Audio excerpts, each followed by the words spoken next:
Hello बच्चा बाजी, कैसे आप सब? आई होप आप सब बहुत अच्छे हैं, मस्त हैं एंड सब सेफ हैं। स्टार्ट करेंगे गाइस आज की क्लास को। आपका जो चैप्टर चल रहा है बच्चा पार्टी, वो चल रहा है जीवन की मौलिक इकाई, क्लास 9th का बहुत ही इंपॉर्टेंट चैप्टर। अभी तक इसमें हमने बहुत सारी चीजें जान ली हैं एंड आपने अगर कोई लेक्चर मिस करा है तो प्लीज जाकर उस लेक्चर को देखो, क्योंकि बेटा अगर उन लेक्चर को आप नहीं देखोगे तो आपको चीजें बिल्कुल भी समझ नहीं आएंगी और कहीं ना कहीं आप लोगों के लिए कंफ्यूजन बन जाएगा। ठीक है, तो यहाँ पे अगर मैं आपसे बात करती हूँ जीवन की मौलिक इकाई की, इस चैप्टर में बेसिकली आप जो पढ़ते हैं वो पढ़ते हैं कोशिका के बारे में, यानी कि सेल के बारे में। हमने जान लिया कोशिका क्या है, कोशिका की आखिर खोज किसने की, एंड साथ ही साथ ये तक जान लिया कि केंद्रक क्या है हमारा और आपका कोशिका झिल्ली क्या है। तो जब हमने बात करी थी गाइस किसकी, जीव द्रव्य की, यानी कि प्रोटोप्लाज्म की। क्या होता है ये कि भाई जिस सेल में होता है, जिस कोशिका में होता है वो जीवित कोशिका होती है, जहाँ नहीं होता है वो मृत कोशिका होती है। तो हमने बनाई भाई सेल, ये क्या है, प्लाज्मा झिल्ली यानी प्लाज्मा मेम्ब्रेन। यहाँ पे हमने बना दिया भाई न्यूक्लियस यानी कि केंद्रक। ये दोनों चीजें पढ़ चुके हैं कि ये क्या है और ये क्या है ना, अपने आप में पूरी बहुत बड़ी संरचना है। अब हम पढ़ेंगे कि ये जो हमारा साइटोप्लाज्म है, ठीक है, साइटोप्लाज्म मतलब बेटा जो कोशिका द्रव्य है, ठीक है, क्योंकि यही तीनों जहां पर है वही तो जीव द्रव्य कहलाता है और जिस कोशिका में है वो जीवित है। तो दो तो पढ़ लिया, अभी एक रह गया है। और ये कोशिका द्रव्य है क्या बेटा बेसिकली? तो देखो कोशिका द्रव्य होता क्या है, कोशिका द्रव्य होता है बेटा आपका जेली के जैसा पदार्थ। जैसे कई कटोरी होती है ना, कटोरी में पानी भर दो सारे में फैला होता है, वैसे ही बेटा ये पूरी कोशिका के अंदर जेली के समान फैला होता है।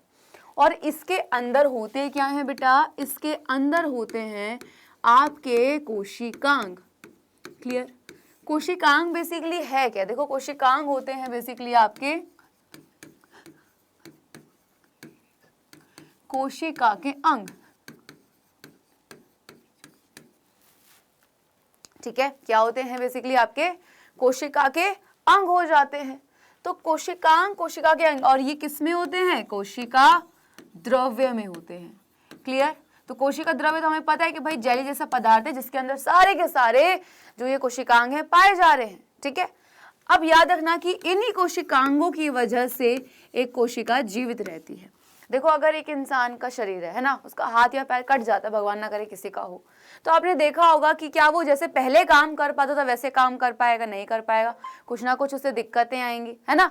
तो वैसे ही एक जो कोशिका होती है उसके कोशिकांग जो होते हैं उस कोशिका में अलग अलग काम करते हैं। जैसे हमारे हाथ का काम है क्या, लिखना, खाना खाना और भी कार्य करने, पैरों का काम है क्या, चलना, है ना। वैसे ही ये जो कोशिका के जो अंग है इनका भी अपना अपना काम है। कोई प्रोटीन को बना रहा है तो कोई लिपिड को बना रहा है, कोई कुछ काम कर रहा है। ठीक है, अब बात करें कौन कौन से कोशिकांग होते हैं। जैसे अगर मैं आपसे बात करूं आपका अंतःप्रद्रव्य जालिका यानी कि एंडोप्लाज्मिक रेटिकुलम। क्लियर? आपका राइबोसोम, ये सब क्या है, कोशिकांग है। ठीक, माइटोकॉन्ड्रिया, मैंने बोला था आपसे कि ये सारे के सारे मैं आपको बहुत ही डिटेल में पढ़ाऊंगी। ठीक है, प्लस आपका माइटोकॉन्ड्रिया हो गया, उसी के साथ गोल्जी काय जिसको हम गोल्जी बॉडी भी कह देते हैं, इसी को हम गोल्जी काय भी कह देते हैं। लाइसोसोम, ठीक है, प्लस आपका यहां पर आ जाता है राजधानी,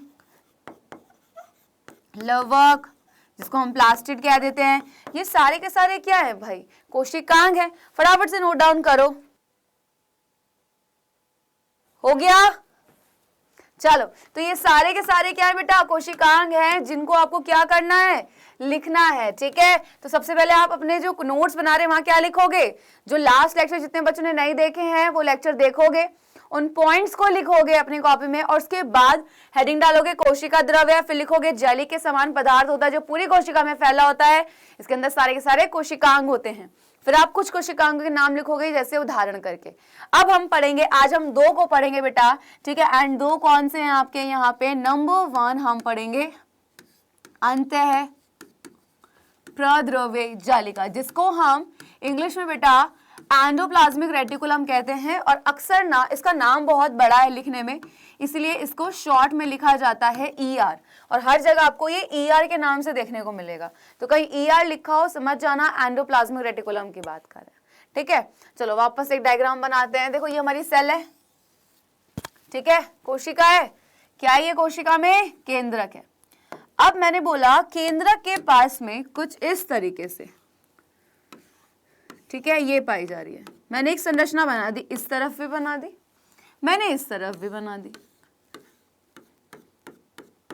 क्लियर है? अभी तक दोनों सेम आपको दिख रहे होंगे, है ना, कुछ यहाँ पे चेंज आपको नहीं दिख रहा। सबसे पहला पॉइंट, अगर मैंने ये केंद्रक के पास बेटा बनाई है तो पहला पॉइंट क्या बन जाता है कि ये कहाँ पाई जाती है, केंद्रक के पास। सिंपल सी बात, बहुत इजी तरीके से बता दिया। ठीक, तो एंडोप्लाज्मिक रेटिकुलम यानी कि अंतःप्रद्रव्य जालिका, कहीं कहीं पर आपको बुक्स में अंतःद्रव्य जालिका लिखा मिला होता है, तो दोनों ही गलत नहीं है, दोनों ही वर्ड ठीक है। क्लियर है? तो केंद्र के पास ये आपकी पाई जा रही है। सेकेंड चीज, अब अभी तक दोनों सेम थी, अब बताना जरा मुझे,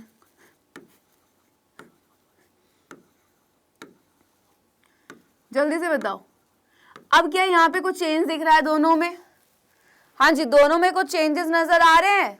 अब बोलेंगे यस मैम, क्या नजर आ रहे हैं कि भाई वहां पे तो रेड कलर की डॉट है लेकिन इसमें नहीं है। यानी कि बेटा होता क्या है कि जो हमारे आपके, अगर मैं बात करूं अंतःप्रद्रव्य जालिका जो है ये दो प्रकार से होती है। ठीक है, कितने प्रकार से? दो तरीके से। एक होती है, हंसना नहीं है, चिकनी अंतःप्रद्रव्य जालिका। क्लियर? चिकनी अंतःप्रद्रव्य जालिका, इसको हम इंग्लिश में बोलते हैं स्मूथ एंडोप्लाज्मिक रेटिकुलम और शॉर्ट में इसको बोला जाता है SER। दोनों के दोनों नेम आप लोग लिखेंगे। क्लियर? नेक्स्ट पॉइंट पर आओ। एंड दूसरी जो होती है वो होती है खुरदरी यानी कि रफ।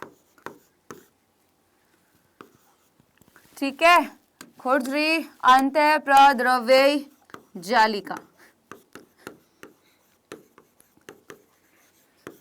क्लियर? और इसको हम क्या बोल रहे हैं इंग्लिश में? रफ एंडोप्लाज्मिक रेटिकुलम, इसलिए हमने इसको लिखा RER। फटाफट से दोनों पॉइंट लिखो जल्दी से।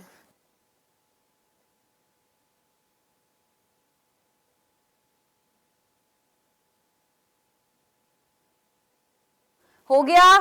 चलो, तो सबसे पहला पॉइंट क्या, केंद्र के पास। दूसरा, दो प्रकार की, उनके नाम लिख दिए और बता रही हूँ उनके शॉर्ट फॉर्म आपको बेटा पता होने चाहिए, क्योंकि अगर शायद आपको इनकी शॉर्ट फॉर्म नहीं पता होंगे ना तो आपको प्रॉब्लम होगी। और जो डायग्राम मैं बना रही हूँ एज इट इज अपनी कॉपी बनाने, क्योंकि बुक में जो डायग्राम है आप कहीं ना कहीं बनाते हुए कंफ्यूज हो जाओगे। अब दो तरीके से आप बात है कि इनमें कौन सी खुरदरी है कौन सी चिकनी है, तो याद रखना ये है आपकी RER यानी कि रफ एंडोप्लाज्मिक रेटिकुलम, एंड ये है आपकी बेटा SER यानी कि स्मूथ एंडोप्लाज्मिक रेटिकुलम। अब बहुत ध्यान से आपको देखना है क्या कि यहाँ पे जो रेड कलर की डॉट है ये होते हैं बेटा राइबोसोम। ठीक है, क्लियर? तो आपकी जो खुरदरी अंतःप्रद्रव्य जालिका है उस पे क्या होते हैं? उस पे आपके राइबोसोम स्थित होते हैं, इसीलिए हम उसको क्या बोल देते हैं? खुरदरी अंतःप्रद्रव्य जालिका। क्लियर है? चलो अब आगे की बात करते हैं यहाँ पे कि आखिर इनके काम क्या है। तो देखो यहाँ पे सबसे पहली चीज RER की अगर मैं आपसे बात करती हूँ बेटा, रफ एंडोप्लाज्मिक रेटिकुलम, क्यों इनको बोला हमने खुरदरी? क्योंकि यहाँ पे राइबोसोम मिल रहे थे। एंड अगर मैं आपसे राइबोसोम की बात करती हूँ बेटा,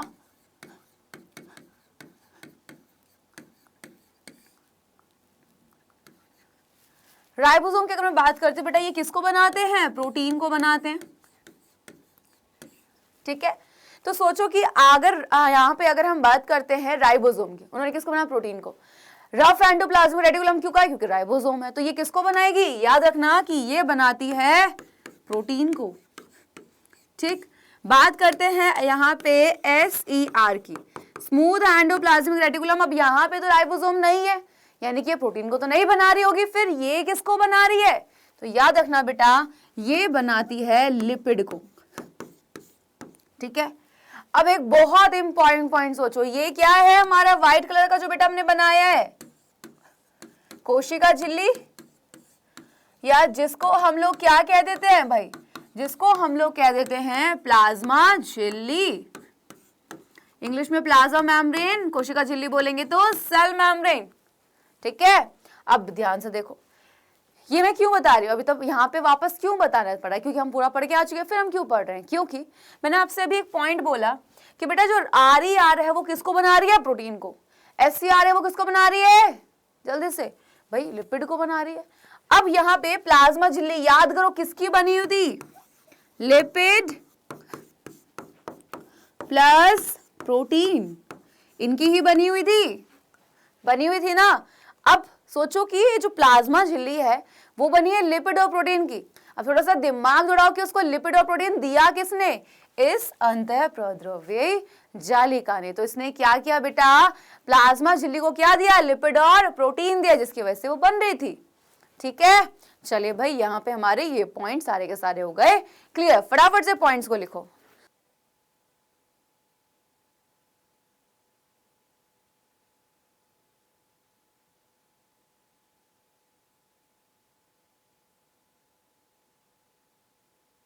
चलिए हो गया, ये भी नोट करो।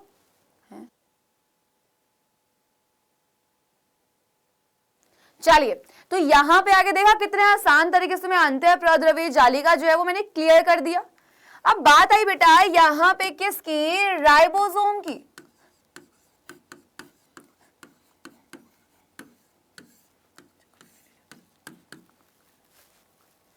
ठीक है बेटा, राइबोसोम क्या है, राइबोसोम को हम क्या बोलते हैं भाई, ये बनाता है प्रोटीन को।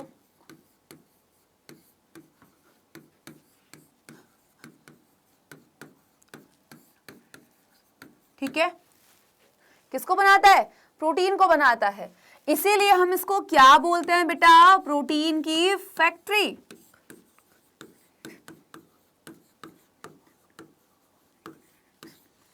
ठीक है, क्लियर है, क्या बोलते हैं बेटा, इसको हम बोलते हैं प्रोटीन की फैक्ट्री। आगे आ जाओ। अब राइबोसोम बने किसके होते हैं बेटा, याद करो, देखो राइबोसोम बने होते हैं बेटा RNA प्लस प्रोटीन। ठीक, और लास्ट लेक्चर में बेटा मैंने आपको पढ़ाया था न्यूक्लियस यानी कि केंद्रक। अच्छा, केंद्रक के अंदर एक संरचना पाई जा रही थी जो क्या थी, केंद्रिका थी। ठीक है, अब उस केंद्रिका ने क्या किया था भाई, इस RNA और प्रोटीन को बनाया, और राइबोसोम किसके बने, इन्हीं RNA प्रोटीन को। तो सोचो कि अगर राइबोसोम प्रोटीन को बनाता है तो मैं राइबोसोम को ये कह सकती हूँ प्रोटीन की फैक्ट्री। तो केंद्रिका क्या राइबोसोम को नहीं बना रही, क्या मैं केंद्रिका को राइबोसोम की फैक्ट्री नहीं कह सकती। तो बेटा केंद्रिका जो कि केंद्रक के अंदर होता है, क्या है ये,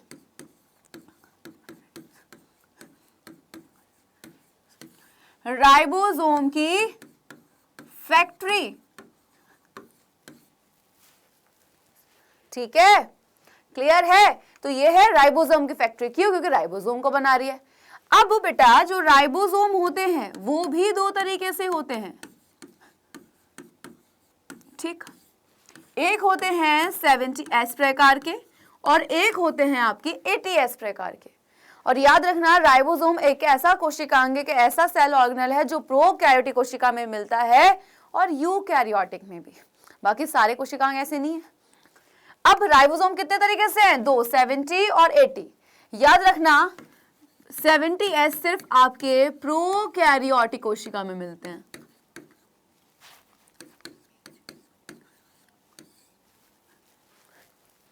ठीक है, अब 70 और 80 जो दोनों पाए जाते हैं वो पाए जाते हैं आपके किस में बेटा, यूकैरियोटिक में।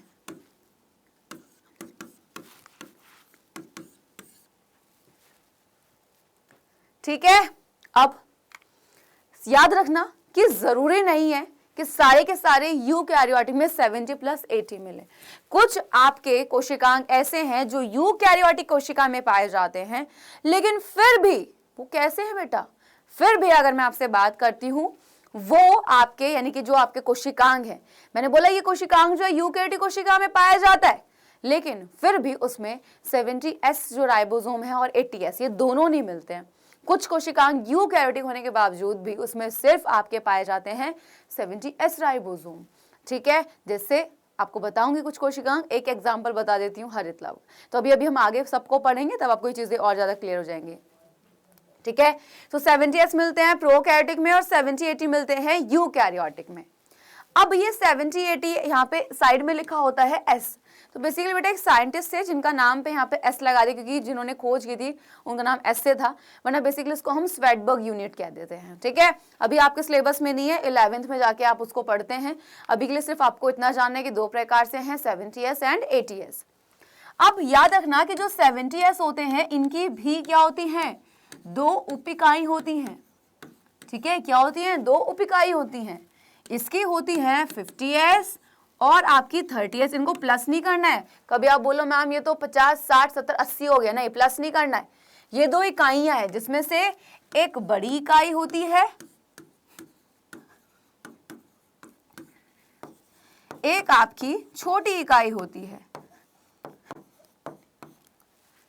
ठीक है, वैसे ही बेटा 80s की जो इकाइयां होती हैं उप इकाई, एक होती है 60s और एक होती है आपकी 40s। यही आपसे क्वेश्चन पूछे जाते हैं कि 80s यानी कि भाई आपका जो है वो उनकी कौन सी दो उप इकाइयां हैं, और 70s की। फटाफट से इसको नोट डाउन करो जल्दी से यहां से। हाँ जी, राइबोसोम,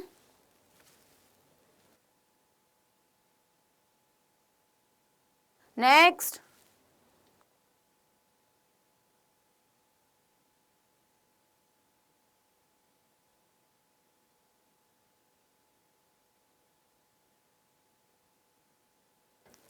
ठीक है बेटा, तो ये है आपके यहाँ पर राइबोसोम भी खत्म। बहुत आसान तरीके से पढ़ा दिया ना सारे का सारा। तो बस इतने ही पॉइंट आपको ध्यान रखने हैं कि बेटा आपका अंतःप्रद्रव्य जालिका क्या है, केंद्र के पास पाई जाती है, शाखित होती है, जुड़ी एक दूसरे जुड़ी हुई है ना। और दो प्रकार से हैं, चिकनी अंतःप्रद्रव्य जालिका और खुरदरी अंतःप्रद्रव्य जालिका। ठीक है, वहीं पे जो आपकी SER यानी कि स्मूथ एंडोप्लाज्मिक रेटिकुलम जो होती है, जो कि आपकी चिकनी अंतःप्रद्रव्य जालिका वो लिपिड को बनाती है, जबकि RER जो खुरदरी है वो प्रोटीन को बनाती है। ठीक है, और राइबोसोम क्या करते हैं, प्रोटीन को बनाते हैं। राइबोसोम क्या है, प्रोटीन की फैक्ट्री। राइबोसोम को बनाता कौन है, केंद्रिका, इसलिए केंद्रिका क्या है, राइबोसोम की फैक्ट्री। ठीक है, और साथ ही साथ याद रखना कि राइबोसोम जो होते हैं वो भी आपके दो प्रकार से होते हैं, 70s और 80s। ठीक है, और उनकी भी दो उप इकाइयां होती है। क्लियर?